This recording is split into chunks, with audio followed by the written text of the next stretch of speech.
Good morning, troops, saints, peoples, humans.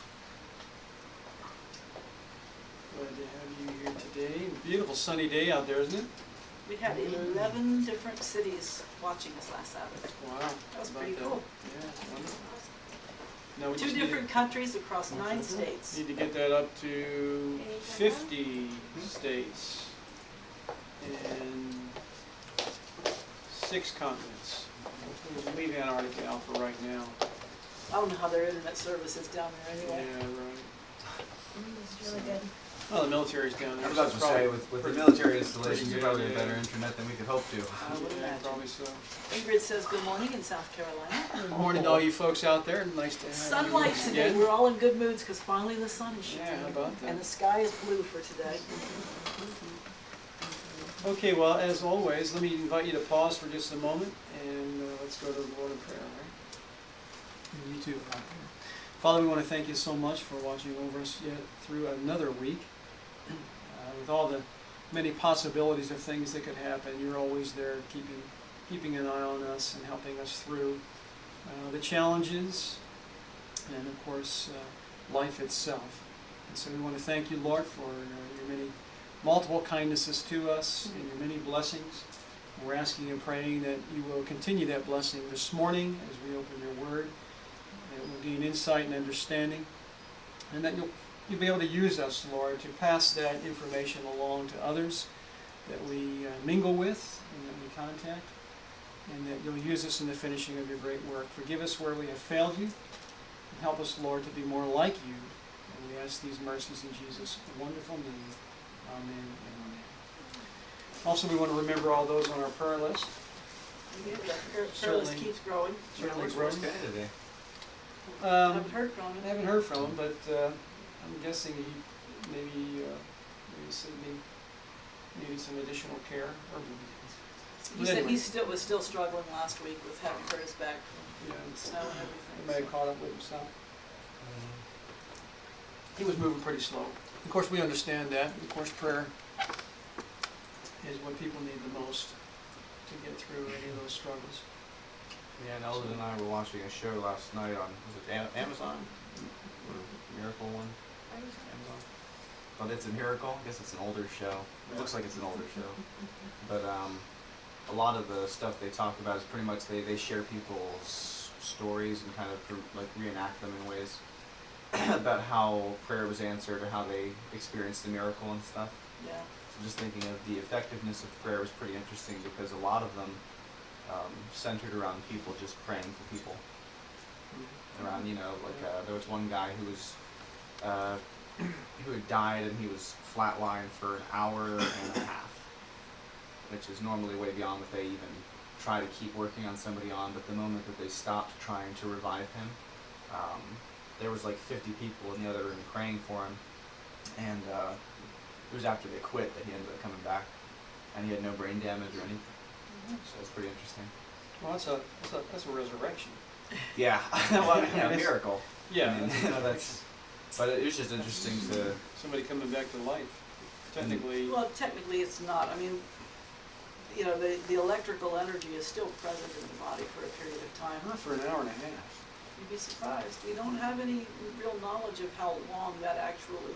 I mean, we don't have the instruments to measure a lot of this stuff. I don't know how many times I've seen stories of people that were told that there was no brain activity, that they had the EEG hooked up, and that they said that this baby was brain dead, and the baby was still breathing, but that technically they said it was brain dead, and it turned out to have been a tremendous amount of fluid on the brain that compressed the brain like a sponge and prevented it from making any reaction. And when they put in a shunt and drained out that fluid, everything went back Yeah, to but work. if you're, I guess, if this is a result of an operation, perhaps. Yeah, he was actually getting his rotator cuff operated on, and, Wow.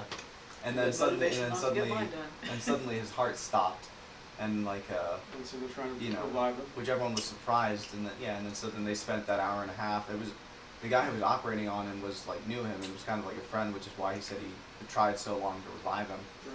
But he said that it was just interesting that it had to get to the place where everybody had to quit and they had to realize there was no chance they could revive him.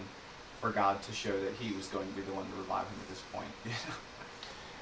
Yeah. That's a neat story, Yeah, though. it really is. Yeah, it's pretty cool. So, all right, well, They I think the got cutoff that. point's like 30 minutes. Yeah, usually they quit after a short amount of time because once oxygen hasn't been getting to the brain properly, you end up with brain damage. Yeah, it's You like get after brain 10 minutes of damage, no then- oxygen, you have brain damage. So anything after that is kind of pushing it It's supposed anyway. to show that the great physician knows more than the doctors. Knows more than the great physicians. The greatest physician. True. all right, so we're continuing our story Okay. with the This present this darkness. present darkness, the interaction between Good and evil. good and evil, coming to you are already at your town and in your neighborhood, and so we're continuing that story today. Tuesday afternoon at the Clarion resembled a battlefield after everyone was either dead or retreated. The place was deathly quiet. The typesetter, George, usually took the day off after publishing to recover from the wild deadline race. Tom, the paste-up man, was out covering a local story. As for Edie, the secretary/reporter/ad girl, she resigned and walked off the job last night. Marshall had not known that she was once a happily married woman, but gradually became unhappily married, and finally got a little thing going with a trucker that resulted in a very recent blow-up at home, with pieces of marriage flying everywhere, and spouses fleeing abruptly in opposite directions. Now she was gone, and Marshall could feel the sudden void. He and Bernice sat alone in the glass-enclosed office at the back of the little newsroom, and from his second-hand $10 desk, Marshall could look through the glass and survey the 3 desks, 2 typewriters, 2 wastebaskets, 2 telephones, and 1 coffee maker. Everything looked cluttered and busy, with papers and copy lying everywhere, but absolutely nothing happening. "I don't suppose you know where everything is," he asked Bernice. Bernice was sitting up on the work table adjacent to Marshall's desk, her back against the wall, stirring a personalized mug of hot chocolate. "We'll find it all," she answered. "I know where she kept the books, and I'm sure her Rolodex has all the addresses and phone numbers." "What about the cord to the coffee maker? Why do you think I'm drinking hot chocolate?" "Nuts. I wish somebody would have told me. I don't think anybody really knew." "Well, we'd better get an ad in for a new secretary this week." Edie carried more than her weight around here. "I guess it was a bad blow-up," Bernie said. "She's leaving town for good before her husband's black eyes heal up and he can see to find her." "Affairs," Marshall said. "Nothing good ever comes of them." "So have you heard the latest about Alf Brummel?" Marshall looked up at her. She perched on the work table like a little bird, trying to look more interested in her hot chocolate than in the spicy news. "Under the circumstances," he said, "I'm dying to hear it. I had lunch with Sarah, his secretary, today. Guess he's gone for several hours every Tuesday afternoon, and never says where, but Sarah knows. Guess our friend Alf has a special girlfriend." Marshall said, "Yeah, Julie Langstrat, the psychology prof out at the college." That ruined the surprise for Bernice. "How did you know?" "The blonde woman you saw that night at the carnival, right? The day after one of my reporters gets busted for taking the wrong picture at the carnival, Langstrat kicks me out of her class. Add to that Oliver Young's ears getting all red when he told me he didn't know her." "Well, you're brilliant, Hogan. I'm just a good guesser. Well, she and Brummel do have something going. He calls it therapy, but I think he enjoys it, if you get my drift." "So what's Young connection to either of them?" Bernice didn't hear his question. "Too bad Brummel isn't already married. I could have done more with it." "Hey, Bernie, reset your frequency.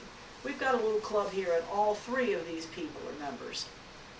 What we're really after is whatever it is they don't want us to know, especially if, and I mean if, it's worth trumping up a false arrest to cover up. And destroying my film," Bernie added.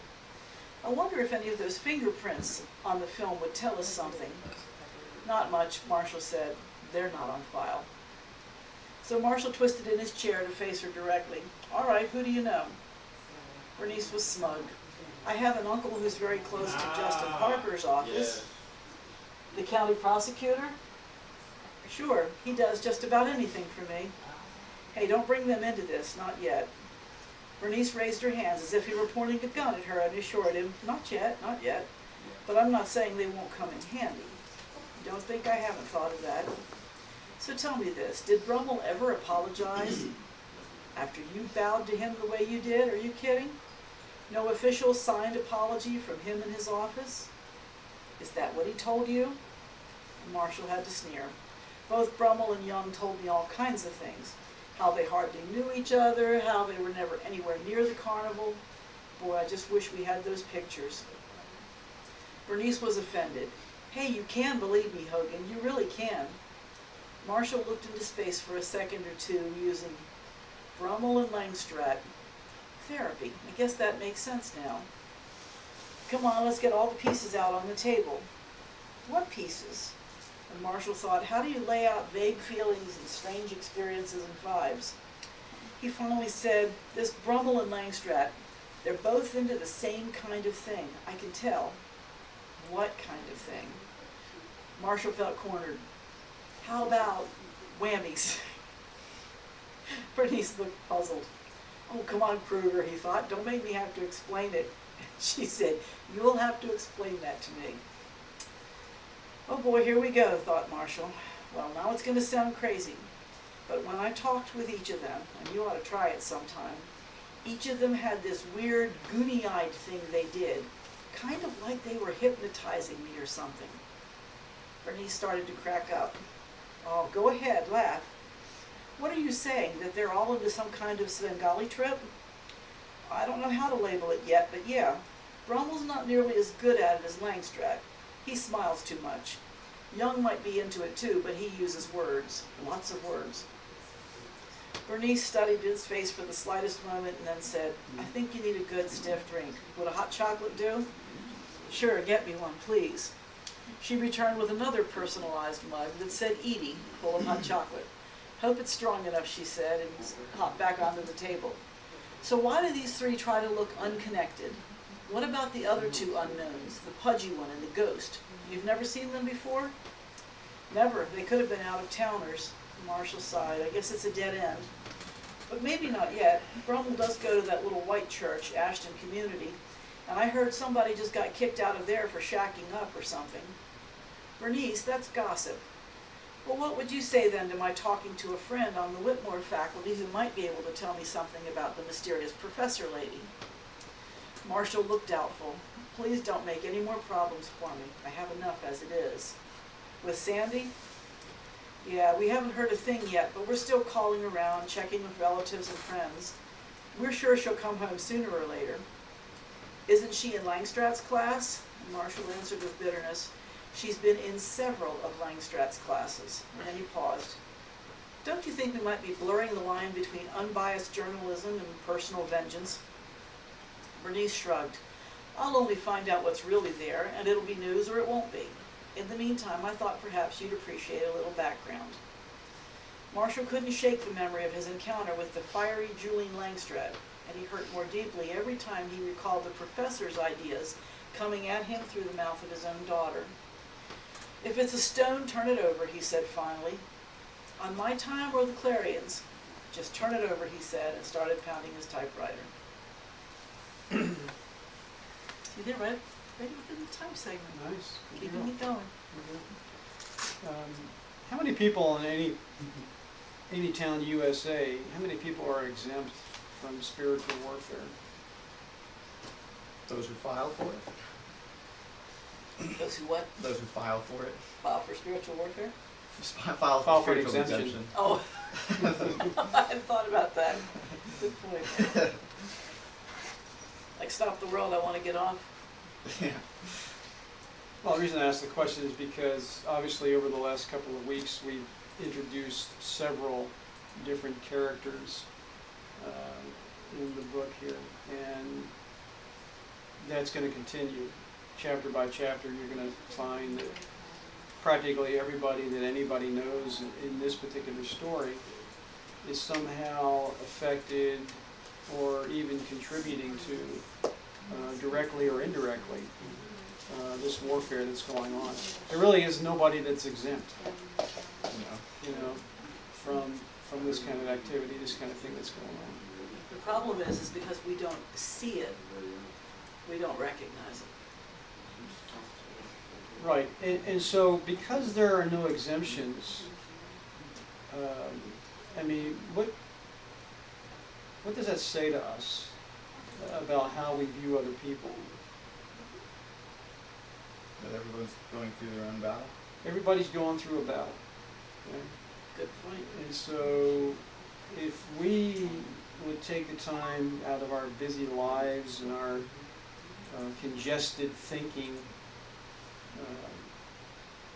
it would really go a long way for us to realize that everybody is in the same boat. We're under attack. Yeah, everybody's, you know. Susan says every single one is subject to that warfare, but not all exercise their defense against it. People don't even know they're in that battle. Right, well there you That's go. the problem. There you go. Most people don't think about the fact, at least in this country anyway, in our culture, they don't think about any kind of warfare like this going on, because you're not, unless you You're not get actively confronting. unless them. you're really, part of a witch coven or something, and you see certain things, and you're part of the Bohemian Grove kind of thing, where every year you're coming together and you're Getting doing kind of naked and stupid sacrificing yeah, things I mean, and it's doing crazy stuff. You don't really recognize, average Joe mechanic out there and There's Sally. the overt people involved in the supernatural realm, but then we don't recognize that on a day-to-day basis, the supernatural. Yeah, Sally Homemaker and Dog Groomer or whatever, they had no clue that all around them, they're potentially a target. We ought to have the greatest empathy and sympathy for people, because you recognize they're going through similar or worse struggles than even you are.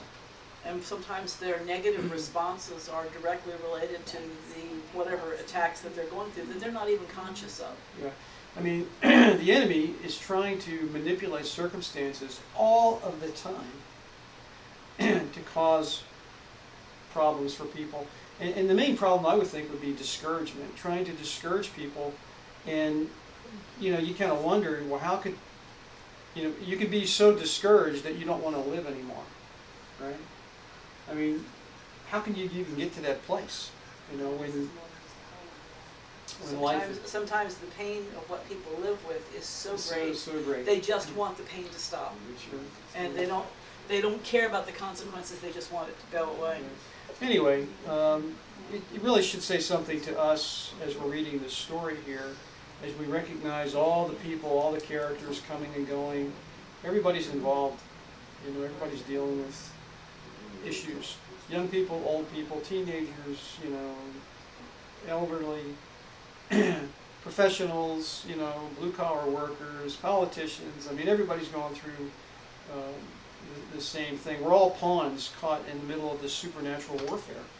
I think one of the things, the first time that I read this book, one of the things that I came out of it that totally impressed me is, in addition to the importance of the weapon of the power of prayer, that we take that for granted and we don't use it enough, but was also the element of persevering, pushing past how you feel to get to the place. I had a friend once tell me, I've tried to study the Bible, but I can't really understand it. I think God didn't intend for me to understand it, so I let someone else tell me what it is.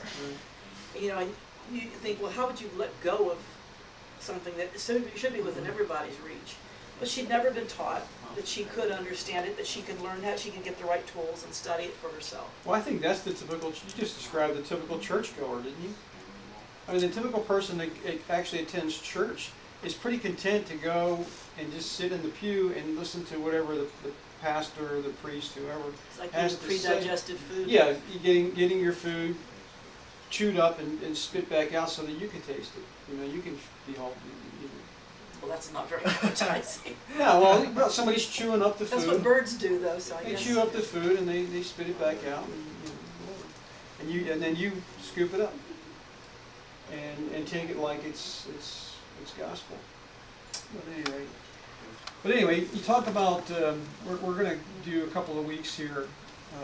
If you're really talking about spiritual warfare probably reached a pinnacle back before the flood. And in Genesis 6, God came down to assess where humanity had gone to. Now, he already knew, right? He didn't have to come down, but, you know, the idea of him coming down as an indication that he was going to get directly involved in the direction that humanity had undertaken. And what was his assessment there in Genesis chapter 6? Every thought of the imagination was evil continually. Okay?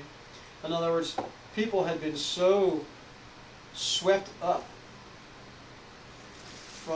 in this spiritual warfare that they really couldn't even think straight. It was all base passion of the moment. They were living in the moment, no forethought for consequences or repercussions or anything. In fact, 3 times maybe even more than 3 times in Genesis there, the first 6-8 chapters, it says that the earth was filled with corruption, filled with violence. Right? And in fact, it goes on to say that Noah was the only guy left on the planet, maybe him and his family, that had any spiritual cord left in his thinking, in his body, that God could pluck. No, I don't think that's quite accurate. Because remember, when he found Noah, he gave him 120 years, but that doesn't mean there weren't any righteous living at that point. But I think he knew they were not going to still be alive when the flood would come. Okay, that's fair. That's a fair objection. Sorry. That's a fair point. I'm Okay. thinking about stuff like But at some point then, my point was that at some point in history, he knew Noah was God the last man has standing. the last man standing. Well, also, I mean, I kind of look at it from this idea too, because do we think that everybody who chose not to get on the boat was not righteous because they didn't believe it was going to rain? Are you talking about how like kids, their parents were like, "Hey, don't get on the boat," or? I just mean in general. Like, I can imagine there's a crazy guy down the road who is telling you that something is going to happen that has never happened before, and all your friends and family and all the experts are telling you that that's he's out impossible. of his mind. It can't happen. Yada yada yada. But also, like, can simply for having not made the choice to get on the ship, would that have made me a wicked person? For Simply one that didn't survive the flood. That would make you a person that was lost. you think so? I think so. I don't think so.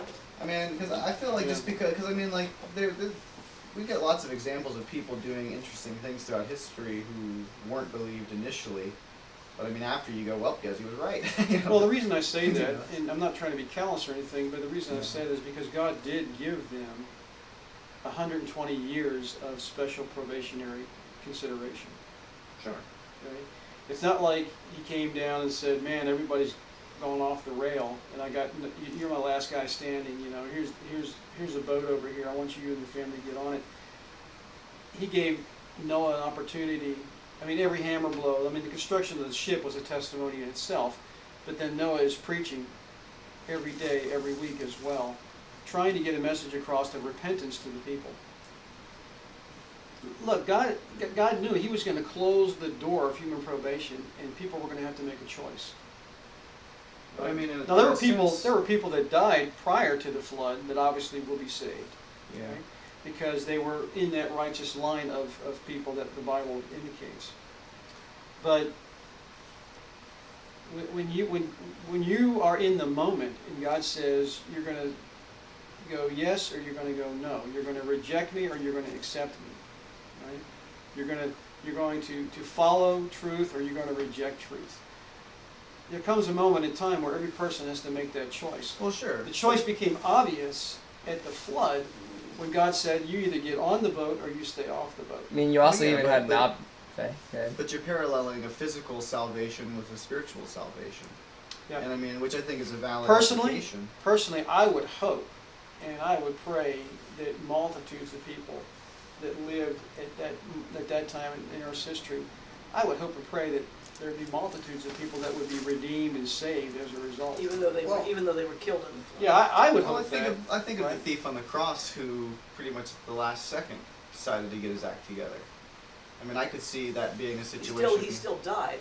He still died and had to suffer the consequence of his sin, but like, And I think likewise the flood was a situation where they were promised physical deliverance, which has a spiritual parallel, but not necessarily a spiritual, that's not a close of probation in terms of, boom, except that when they die, their case is I would hope closed. and pray that many of those people that were running for their lives and absolutely terrified as to what was happening, I Yeah. hope in the moment they had a fleeting thought, God save me, even though I'm outside. The only other doors." thing that I could think of that wouldn't necessarily be that they'd all be saved is that their thoughts and what they were doing was continually I'm wicked. not saying all. Right. I'm just talking about there being probably some who didn't get on the ship who could have been saved.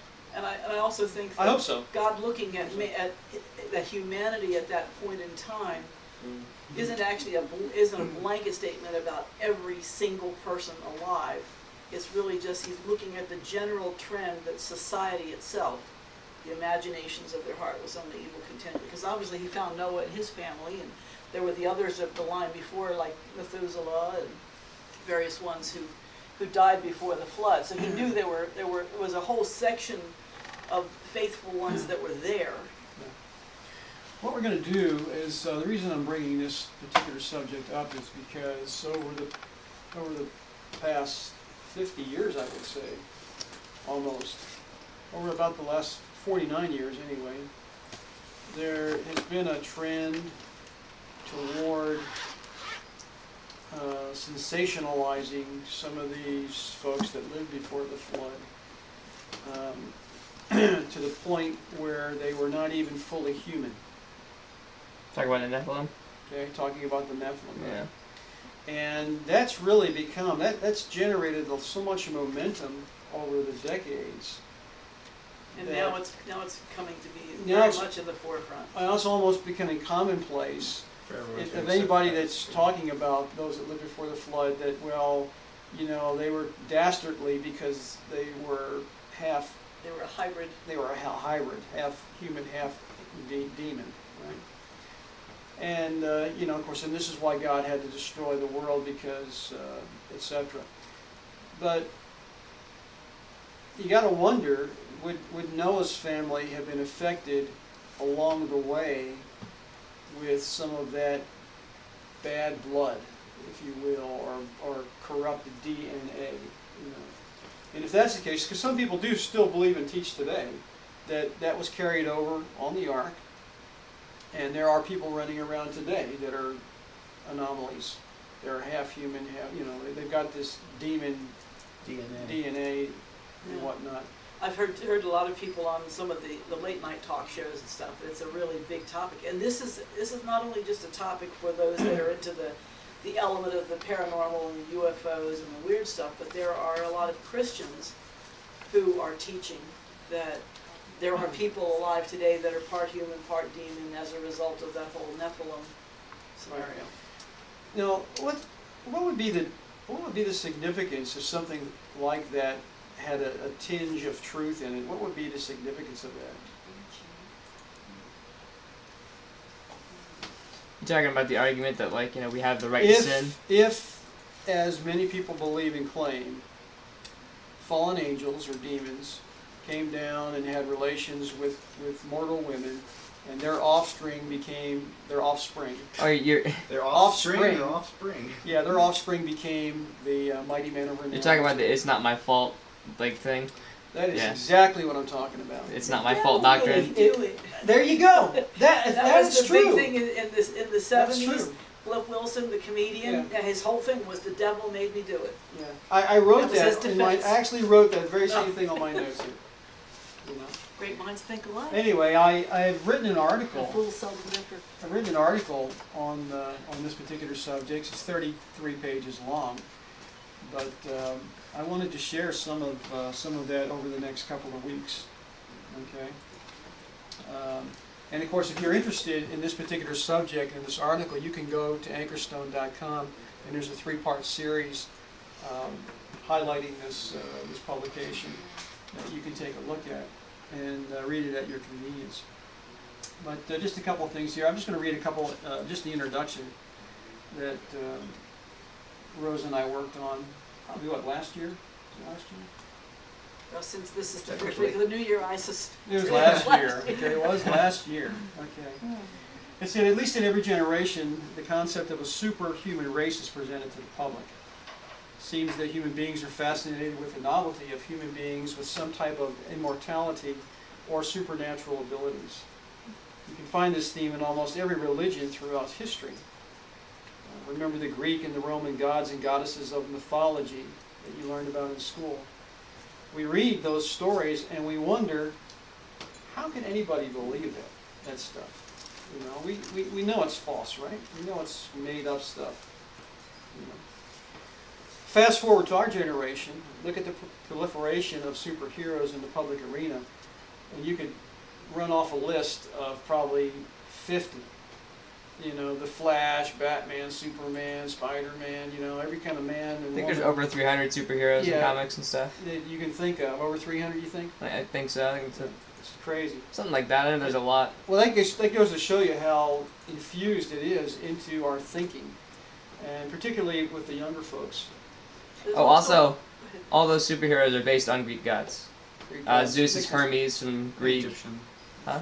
And Yeah. Egyptian as well. Yeah, There's also Egyptian. another kind of physical side to this, Pagan gods. in that Norse. we're also Pagan seeing gods, a yeah. time where scientists are working on trying to create hybrids of humans and computers and various technologies, artificial intelligence, and trying to build robots that can think and respond like human beings. I heard the other night. And of course, we're really good at making humans that think and respond like robots. Oh yeah. I heard the other evening. I mean, there are a lot of scientists around. I've caught a couple of different programs and documentaries. There are a lot of scientists around that believe that humanity is capable of living to be 250, 300 years of age. Right? Sure, we're capable of living that, forever. well, yes, we are capable of living forever, but they don't look at it from that perspective. But just from the physiology of it, scientists truly believe that 250 to 300 years of age is attainable, and they're thinking that by 2030, right, by 2030, this capability will be within reach. Now, how long is that? That's 11 years, right? Within 11 years, they're thinking that to get to 250, 300 years of age might be It's going to attainable. really up the retirement age, isn't it? Yeah. Yeah, Social Security, look out, buddy. Yeah. It's not going to. You can only retire at 100. I worked for 125 years and I want my income. Yeah, there you go. Okay, some are human beings who somehow develop superpowers. Others are human-like beings from other planets. And the theme takes many colorful twists and turns from one generation to the next. Today, we have the most educated society in history, and yet we still have some who believe in superhuman beings with an almost religious fervor. They have In fact, what I would call trade No, they- shows. They have probably a religious They have belief in that then. They have conventions. They have, I mean, probably 100 conventions a year around the world. Comic Con is the biggest one. Developed on, you know, superheroes and that kind of thing. fictional characters and Fictional so on. characters. Yep, the Yeah, well, stories. I would say that in a technical sense, it does classify as worship because, I mean, worship, the way I would define it, is pretty much what you decide to give your time and money and effort to. Right. And That's people are just what the totally word invested. that's what the word worship means. That's what the word worth for me. I'm sorry. They're totally invested in this. It means worth-ship. That's what the word came from. Yeah. Worthship? So whatever you think is worth your time. Yeah. Interesting. So you weren't far off with worthship. Yeah, she's pretty close. I was trying to get it out. Okay, it's one thing when the secular world promotes these theories as science fiction entertainment, but perhaps a greater concern when they're being presented as truth by some in the Christian community. So you can see how this kind of thinking would be utilized even within the Christian community. I think what I'm seeing is that part of this teaching, these Christians that are teaching about these Nephilim, Right.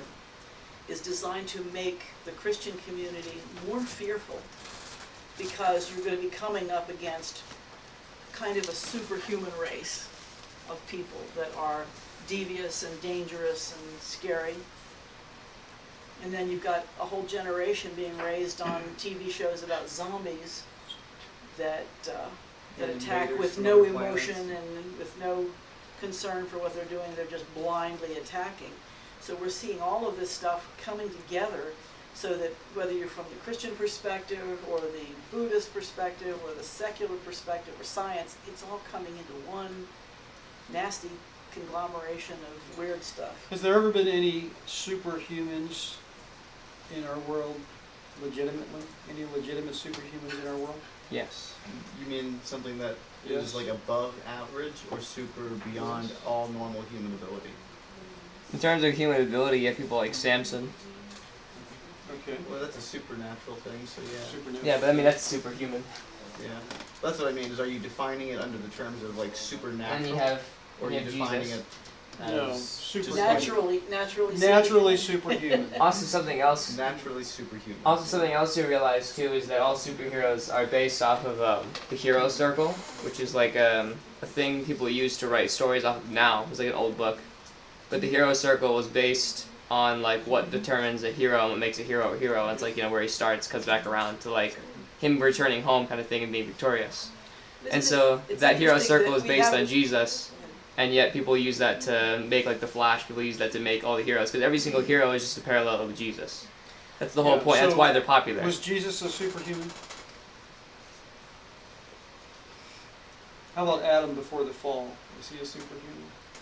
Not To us, technically. yeah. To us, yes. Comparatively, yeah. Comparatively, yeah. And Jesus, I would say less so. I would say Jesus was not. Maybe super No, intellect. But no, I don't think even that. Like, Well, he was He was fully man and conceived fully with God. all of the inherited, cultivated tendencies to evil, but he, of course, 2 Timothy chapter 2 tells us that he came in a justified state. In other words, he didn't need to be converted. He became justified. And then he lived a sanctified life. Living that connection with God totally, without failure, in my book, would make him a superhuman. Even though he had all of the inherited tendencies potentially to fall, he didn't. and the only reason I would say So what made him a superhuman? That's my question. the Holy Spirit. The connection with They heaven. call him the Right, super the spirit. connection with the connection with the Spirit. Yeah.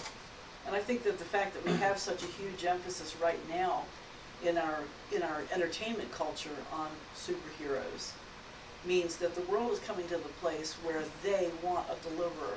Right. Unfortunately, they don't want the one of the Bible. They want The one from Right. Krypton. Man of One of their Steel. own making, Yeah. sure, whatever they're making. Well, who doesn't and- require anything, and any Adam, change of that. Adam also had a direct connection to God as well, you see. So he was also, in my book, a superhuman because of that direct connection. All right. In the 1970s, a book called Chariots of the Gods became a bestseller. The world was fascinated with UFOs, giants, pyramids, and the like. And the concept of time and space travel was very prevalent. Shortly thereafter, Hal Lindsey published, and here's where it goes into the kind of the Christian realm, the late great planet Earth, and the Christian world became more interested in giants and ancient civilizations, etc. While Chariots of the God theorized that the world was visited and perhaps populated by beings from another planet, Lindsay's book suggests that ancient civilizations of giants were formed by demons or fallen angels who intermarried with humans. He believed demons came to the earth and had relations with mortal females to produce half demon, half mortal babies who became the mighty men of old, supposedly described in Genesis 6:4. And that's very much the scenario that people were taught that the Romans and the Greeks believed with their gods and goddesses. They were Right. part human, part Demigods. immortal. Now, now the question is, where did Lindsay, where did he get his insight? And where did he get his information? Was he pulling, because of his vast knowledge of the Bible, did he just say this is a logical conclusion based on Scripture, etc.? What was the real source of his theory here? It was actually from the uncanonized book of Enoch.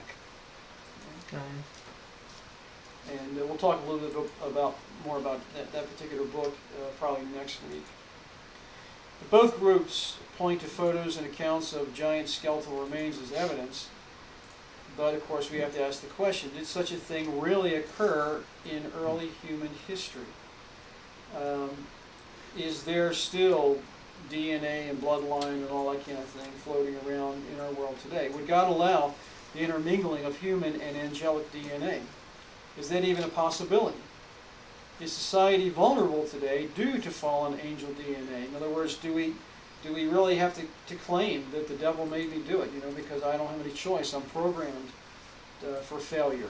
I got that. You know, it's almost touches on that area of predestination. If I can't help myself, if I'm physiologically programmed. My will is too weak. Yeah, right, exactly. Okay. Well, the bottom line is, if you are part human but there's a part demon, then you have no will to resist evil. I don't even know how they would come to that conclusion, though, because the angels also chose to fall. So I don't know how they arrived at the conclusion that somehow fallen angel DNA would preclude Take them away your from- power of choice. Yeah, would take away. They would have way more choice than any of us because their constitution is so much stronger, I imagine. Yeah. So But as a sinful human being with a corrupt nature, what do you naturally choose? the evil. You The naturally, easy, you use the easy. you You naturally choose go- the easy. yeah, we naturally go in that I direction. mean, we don't naturally Least choose evil resistance. because it's evil, but we choose the evil because somehow it's It's easier, more convenient. attractive. Yeah, more I don't know if it's interesting. easier. I think it's just more selfish. Right. Because it's still easy to be nice and kind. It's just not what you want. Okay. Well, So- at least at cost to yourself. Yeah. You know, to go out of your own way to be nice to somebody is too inconvenient. The archaeological record, and of course a lot of these people point to that as, well, here's the physical evidence, that giants once lived on the planet. And there are giant remains really all over the planet that have been found. I mean, in fact, a lot more than even people are aware of. Because you have a lot of, even after the Great Flood, you have still people that were pretty good sized, a lot larger than we are today. Now, I happen to have in my own collection a finger bone or a phalange bone that, I'm going to just hold it up here to the camera here, and I'm going to put it up next to a ruler, and you'll be able to see that this phalange bone here is 3 inches in length. And it's easily 10 times Not this minute, but at some point. 10 times the mass of our phalange bones. In fact, this is the middle phalange, so I'm going to hold it up next to mine right there, and you can see it's at least 2.5 times longer than my hand. And it's probably thicker as well. It's about the 10 thickness of your times the finger. mass. It's at least 10 times the mass that we have. So that means that if you keep this person in proportion, this would be a person that would be approximately 14 to 15 feet in height. If you consider the mass, they would be 10 times the mass. So if you are a 200-pound person, this person would have been 2,000 pounds in terms of weight. Maybe even a little bit more. That kind of thing. Because not only were the bones, Makes us feel better about our not only are the diet. bones, Mrs. Noah had weighed a couple thousand pounds. I'm not worried about it. that's a good line. That's a good line right there. But she was probably 14 to 15 feet in height. So I'm sure she was perfectly. perfectly proportioned. I'm sure she was. So we find in the archaeological record that there are a lot of remains. Even whole skeleton remains have been found. I even have some pictures of some here. And if you go to anchorstone.com and touch on the article that's there on transhumans and whatnot, you'll find that there are some pictures of large people, etc. Here's one of a man that was just 12 feet tall Short dude. that was found. Is that Bill and Dad? 12 feet tall, found over in Ireland, I believe. And I think that coffin that he's in there is standing up on a railroad car. And I think it weighed 4,000 pounds. The whole thing weighed 4,000. The mummy and all? Yeah, his remains. That's him He dried was out, huh? he was 6 feet across at the chest, Of course, 6 fingers and 6 toes on each hand and foot. But we also have to remember that the weight is partially because he was turned to stone by the elements. Oh, God, he was petrified. He was petrified. I was gonna say, for a mummy to weigh that much, Yeah, because he was petrified, you know, he'd been in, I think he was found in a peat bog or something. wonder what scared Yeah. him. And because of that, that meant that all of his minerals had been replaced with stone. Yeah. So, But they have found mummified people, large remains, 8 and 9 feet tall, a lot of skeletons, even 10 and 12 feet long. And of course, you know, different things. But over here, this was found, of course, in Turkey, over where we know that Noah and his family lived after the flood, etc. So we do have this. So giants were a part of our world, and the question is, where did the giants come from? You know, and Giants are us. and that's the question that really has to be determined. Are the giants because we know that they're there. We have the physical evidence that they lived on our planet. Lots of multiple amount of evidence. The question is, how did the giants become giants? Okay, was it as a result of, you know, angels and humans getting together? That's one theory that's become very prevalent. Or is there another answer to that particular question? Good pre-flood world. Well, what we want to do is we want to go to the Bible. We've got a little bit of time left. I want to look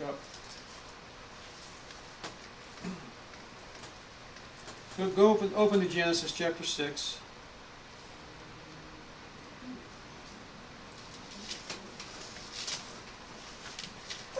Genesis chapter 6. I'll just read the first verse here, okay? So just follow along with me. And it came to pass when men began to multiply on the face of the earth.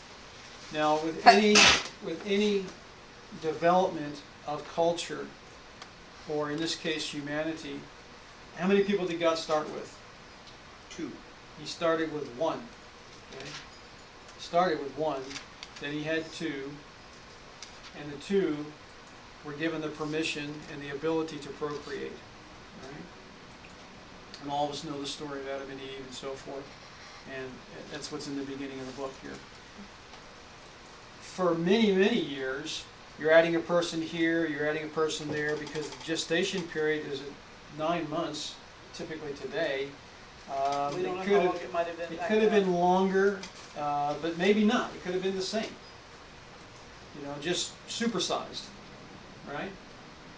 When you look at, for example, the ages, it's interesting that people were having children. How old was Noah, for example, when Shem, Ham, and Japheth came along? You remember? Somewhere near 500? He was 500. Before he had a family, he's 500 years old before he has a family. It's interesting when you go back through his dad. Noah was actually born when his dad was 182. Lamech was born when his dad, Methuselah, was 187. Okay. Methuselah was born when Enoch was just 65. You mean about Methuselah Methuselah. was born Okay, when yeah. Enoch was just 65. So that's astounding that happened. But when you go back through, you have Got married young. yeah, he got married young as a younger. But you know, it's interesting to log all that. Adam was 130 when he had Seth. Seth was 105 when he had Enos. Enos was 90 when he had Canaan. Canaan was 70 when he had Mahalalel. He was 65 when he had Jared. Jared was 162 when he had Enoch, etc., etc. So you go on down the list there. I mean, these guys were pretty old, but in perspective, pretty young, right? Pretty young. Because this is, you know, even if you had a child like Adam. That's like teens for them. Yeah, Adam has a child at 130, but he lives to be 930. So if you look at like maybe 10-15% of his life, that means, you know, if you live to be 80 or even 100, that means at 15 you're having kids. And that, of course, that does happen today. And people at 15, Unfortunately. 16, 17, they have children. But anyway, kind of interesting. Children are having children. All right, so we can only speculate at how many people were on the planet when the flood occurred. But by the time we get to Genesis 6, now it came to pass when men began to multiply on the face of the earth. You know, you're adding kids, and their kids eventually get married, and they're adding kids and whatnot. And eventually, you reach a point where it goes from addition, It's like compounding interest. It's like compounding interest. It goes to multiplication. That's why on our planet today, we can add 1 billion people to the planet in 10 or 12 years. In 10 or 12 years, we can add 1 billion people to the planet. But it took us 250 years to get to that place. Well, in the time of Christ, which goes back 2,000 years, right? The time of Christ, and that would have been 4,000 years since the flood. Well, not since the flood. That would have been 350 years since the flood. There were 250,000 people worldwide. I'm sorry, 250 million people worldwide.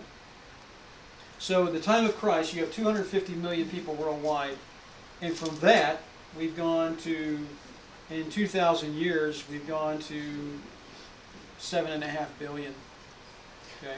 So when you look at the population curve... But you also got a death rate, so it doesn't grow. Yeah, like when you look at the population curve, it starts out just, like this, and at some point then it just starts going up like that.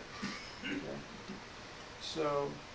Yeah, I also, in the time of Adam and all of them, and Noah, yeah, they didn't have people dying as fast as we have people dying today. Absolutely so they not. had just a huge 10 growth rate. generations, it could be 8-10 generations probably alive at one time.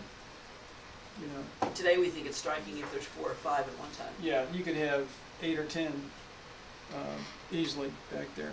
But Okay, that would make for a powerful family reunion. powerful reunion. All right, so it came to pass when men began to multiply on the face of the earth, and daughters were born unto them. Now, it's just interesting when you look at this first verse here. Why doesn't it say, you have to consider what it doesn't say. Why are the females highlighted here? Okay?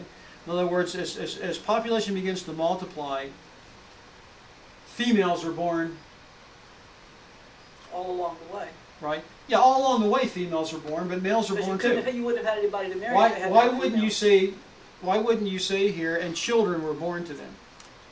Because that's exactly what happened. There were men, there were boys and girls born, okay, as people were multiplying. Because he's trying to, in Genesis 6 here, he's trying to highlight the cause or the reason for the flood event. All right? Women. Well, that's in the garden. That's how we got in this trouble to begin with, right? The lady, Yeah. Notice he gestured Eve, toward me as he Eve said ate us that. out of house and home, right? Okay. He swept the room. That was always included. All right. All right. So, but look what it says. The sons of God saw that the daughters of men, that they were very beautiful, and they took wives for themselves, all whom they chose. So, and when you look at the so what's going on here? What Hal Lindsey would say, and what many others have been taught to believe, is that demon angels came down and saw these beautiful mortal women and had relations with them, and the children that were born, they were the Nephilim. They were the mighty men. They were the giants. Okay? And I tend to think that what we have here is a commentary on a spiritual decline. Because it said the sons of God saw the daughters of men, which means Right. that instead of looking to their own people, to the godly element of society to find a spouse, they began to look at the beautiful, seductive women that were on the ungodly Philistine girl. line. Yeah. yeah, Samson. That's right. really the same, like Samson said, she looks good, get her for me. That was his mindset. And that, instead of, and Samson's parents were very quick to say, why can't you find someone among your own Among people? your own people, right? This is exactly what was The happening virtuous then. woman, yeah. That you see that the sons of God, who were the ones following God, were letting go of their hold on him to go after these worldly Sure. women. Sure. Attractive. Look at the very next verse. The very next verse is very telling. And the Lord said, my spirit shall not strive with man forever, for he is indeed flesh, yet his days shall be 120 years. that is a declaration for a close of probationary time. God is telling Noah right there, from this moment on, you have 120 years of special probationary time, and it's going to be brought to an end. So as soon as you have this multiplication of people on the planet, and as soon as you have it says there's nothing in the chapter here to suggest any angelic involvement one way or the other, good or bad. Okay, but once you have one group mingling with another group, Mutts. the period of probation is going to end in 120 years, okay? Because it's going to be devastating. Right? So this mingling here, there's no indication right out that angels have any involvement whatsoever. What I wanted to do with the time that we have left, I wanted to look up some verses about the sons of God. And I'm going to start from the back of the Bible and work forward, or work toward the front. 1 John 3:2. There are 11 particular verses that use that phrase. Okay? In 1 John 3:2, and then Elijah, I'll give you 1 John 3:1. Sim, take Philippians 2:15. And we'll let Elza take Romans 8:19. 1 John 3:1.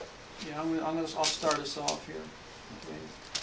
In 1 John 3:2, and again, I'm just working from the back of the book to the front of the book. It just says, "Beloved, now are we the sons of God, and it doth not yet appear what we shall be, but we know that when He is revealed, we shall be like Him, for we shall see Him as He is." So who's he referring to there when he talks about the sons of God there? Beloved, now are we, human beings. We are the sons of God, right?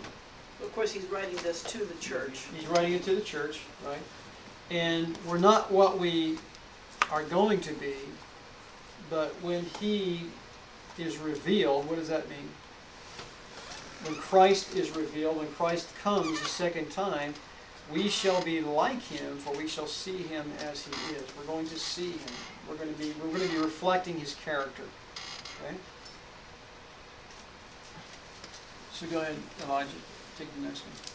1 John 3:1. Yeah. Behold, what manner of love the Father hath bestowed upon us, that we should be called the sons of God. Therefore the world knoweth us not, because it knew Him not. Okay. So what's the distinction? What's one of the distinctions that makes someone a son of God? Where Philippians am I reading? Philippians 2:15. What's the distinction there? Why can God call an individual a son of God?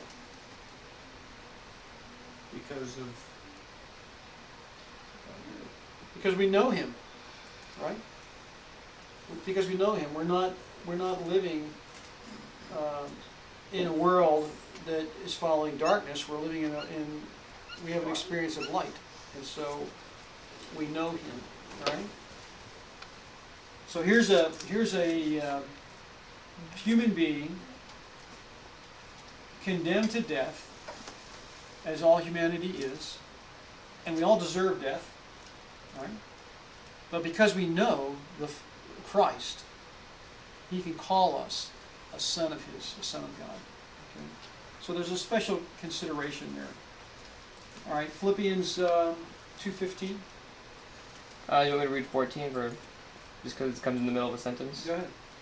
Do all things without murmurings and disputings, that ye may be blameless and harmless, the sons of God, without rebuke, Okay. in the midst of a crooked and perverse nation, among whom ye shall shine as a light. Okay, change light.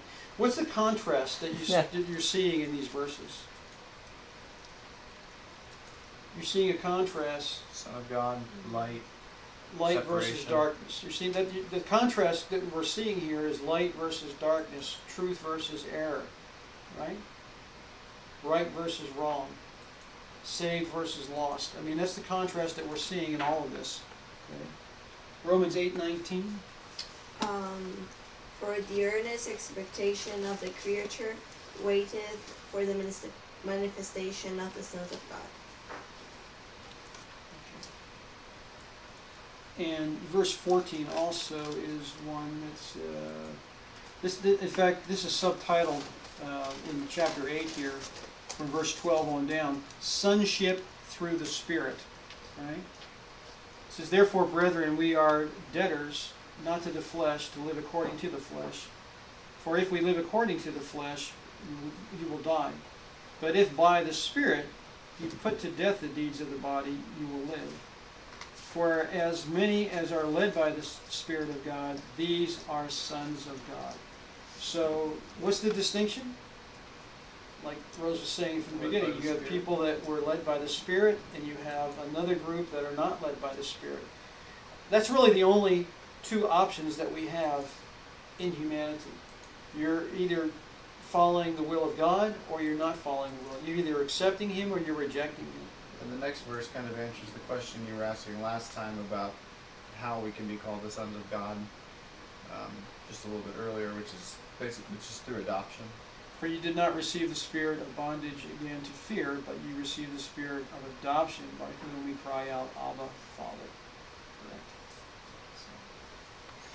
All right, John 1:12. Chapter of John 1:12.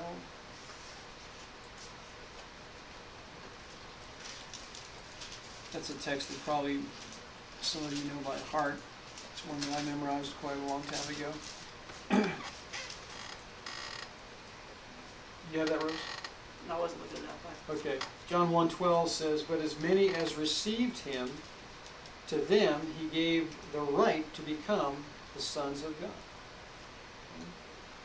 So, of course, others would say, I think in the New King James it would say the power, gave them the power to become the sons of God in the King James. Now, Job chapter 1, go to Job chapter 1. So, who are the sons of God? They are we.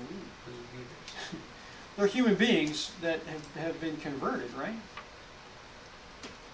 Sanctified, set apart people. Right.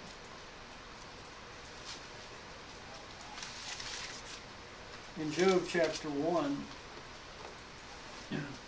just look at verse 6 there. So it says that there was a day when the sons of God came to present themselves before the Lord, and Satan also came among them. Now, it's interesting. There's a distinction made between the two. Obviously, Satan is an angel, right? He's a fallen angel. Right? Lucifer, the highest archangel in heaven that fell, became corrupt and fell because of his own beauty. Started looking too much at himself. He had an eye problem. Narcissistic. Okay?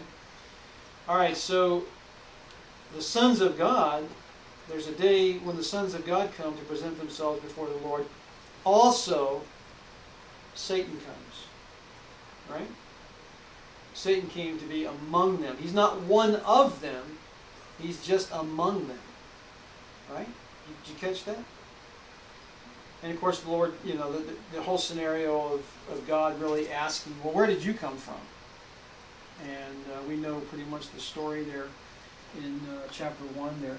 Chapter 2 and verse 1, again, same thing. Again, there was a day when the sons of God came to present themselves before the Lord. Now a little more information. Satan came among them to present himself before the Lord, and the Lord said, where did he come from, etc. And eventually it gets down to, have you considered my servant Job? Pardon? So, yeah, Job. Yeah. Have you considered my servant Job? So, angels are never referred to as sons of God. Okay? You don't have any biblical references where angels are considered sons of God. In fact, angels, They're a angel creation to be messengers. servants, right? But sons of God falls in a different category. It's other beings that God has created. and not the angels themselves. There's a distinction there. Also, in Job 38:7 is another. Did I say Job 38? Yeah, and I think, part of the discussion I had a while back with somebody about that, was that, with this conversation that they're having when it's talking about the sons of God and that the devil was among them, Right. part of the evidence for that as being the case is understanding, like, how God gave dominionship of the earth to Adam and Eve. Right. Like, if they hadn't fallen, this would have been a meeting that Adam and Eve would have been like the representatives of, kind of thing. Yeah. And that they would have been coming to this kind of council meeting of the world, so to speak. Right. And that basically these are just representatives from each place. Susan asked, do you think by Satan presenting himself, he hoped to be considered among them? Oh, well, he was among them, and he certainly wanted consideration as the ruler of now this planet. Right? And that's what he was saying, is he was saying, I'm representing I'm Earth. representing Earth, right? Not Adam. God was saying, well, have you considered my servant who is a better representative of me than... Exactly. That's exactly what he was saying. He should be the one here in this meeting, not you. Exactly. Yeah. Oh, he's not a good representative. Yeah, right. Yeah, because he has an ulterior motive. He only Yeah. serves you because you give him things. Yeah. You bless him, So that's how that whole thing unfolded. But even in Job 38:7, where it talks about when the morning stars sang together and all the sons of God shouted for joy, there's a distinction made between The morning stars. the morning star and the sons of God. There's always a division there. There's never an inclusion that somehow, and God never puts angel and human together like is being theorized. But what is being represented there in the book of Genesis, and we'll get into it more fully next week, is a mingling of truth and error, a mingling of the converted with the unconverted, a mingling of light and darkness. And God separated the light from the darkness at creation. He's not going to allow that to come back together, spiritually speaking, specifically. And because he is a God of justice, he's incapable of allowing that, because he is a God of justice. Right? So justice demands that there be no mingling of truth and error, no lowering the standard per se, if you will. And that's why there are those who will be lost, and that's why those will be saved. It doesn't even mention anywhere that angels depopulate or even have a gender or any kind of Right, sex. exactly. We'll talk There's nothing about that some even of that in a implies week or that. two. All right. But again, if you want to check out the article that was written, it goes through, of course, a lot of this, and we'll pick it up. I just Right on wanted anchorstone.com. on anchorstone.com. I just wanted to make sure people were aware. You should be able to cross-reference some of these different things for the home church site. And maybe create a page for study materials. Yeah. I think there's a real danger in trying to blame somebody else for what inherently is our defect, our deficiency. I mean, would Satan have to, would Lucifer, would he have to create a half-breed in order to corrupt humanity? He already did that. No, that's exactly right. He didn't. There was no reason. There'd be no reason to even do that. And of course, even if they were capable, I don't believe God would allow it for the same thinking that if you're programmed to fail, if you have a computer and it's programmed to fail, it's going to fail. No matter how much you pray for it, it's hardwired to fail. Welcome to Windows. Yeah, we can't. We're not hardwired to fail. We're given a choice. God's given us a choice, you see. And to try to come along and say, you got demon DNA, there's no hope for you. That kind of thing. That's dangerous. That's dangerous. For the grace of God that bringeth salvation had appeared to all humanity. It's Titus 2:11. So everybody has an opportunity for salvation. Susan and I have been having a little sideline discussion here, because you know there's a time lapse between when she hears it and when we actually do it. And she had said yes, he was among them, but it seems he hoped to be more than just among them, but he wanted to be with them, but that was an impossibility because of his rebellion. And I said that, like the wicked today, he wanted to be accepted with his evil and treated as normal. And he couldn't be among the righteous and the holy with his wicked characteristics. But that's what we see today in the world, is the wicked are clamoring to have their evil accepted as normal Tolerance. and desirable You need and tolerance. tolerated. Tolerance, yeah, Yes. exactly. Yeah. And she said that very desire would be an example of the mingling that God hates. You can't mingle the sacred and the They're profane. using the same argument Satan made in court. Yeah. There you go. There you go. Very good. How much can I sin and still get in? Now, Sim, we've got you on the schedule for the last Sabbath of this month for a study. And if you need more than that, we can carry over to the next month. And then Mom is also going to do some studies on health, some of the health things that she's been finding out about borax and iodine and all these, some of these different things. Save the tree whatnot. for it. And There's a of church course the- sign that's in Christiansburg, and it says sin is like a credit card. You enjoy it now, but you pay later. Pay later. That's true. Yeah. Very Yeah. good. Good line. I like that. Credit card. I like that. Yeah. Anyway, glad you folks were with us this week. We're going to go ahead and close We out had a now. lot of new visitors today. Yeah. We had someone from Hawaii and different parts of California. We had a lot of new people today. Or maybe our visitors are just traveling a lot. Anyway, and I don't know. Do we have some pictures of this phalange bone up on Anchorstone? I don't think we have good ones. Like I said, we need to get a photo of that with the ruler because someone specifically asked for that and we couldn't get it because And it was in the incidentally, case. this was taken from as a result of this is Mrs. Noah's phalange bone, We believe. as we believe, as her sarcophagus was dug up and the bones kind of went different places. And the sarcophagus was 18 feet long, the stone sarcophagus. So gives you an idea that how tall the person was. The secular scientists would say, well, that was a two-person sarcophagus,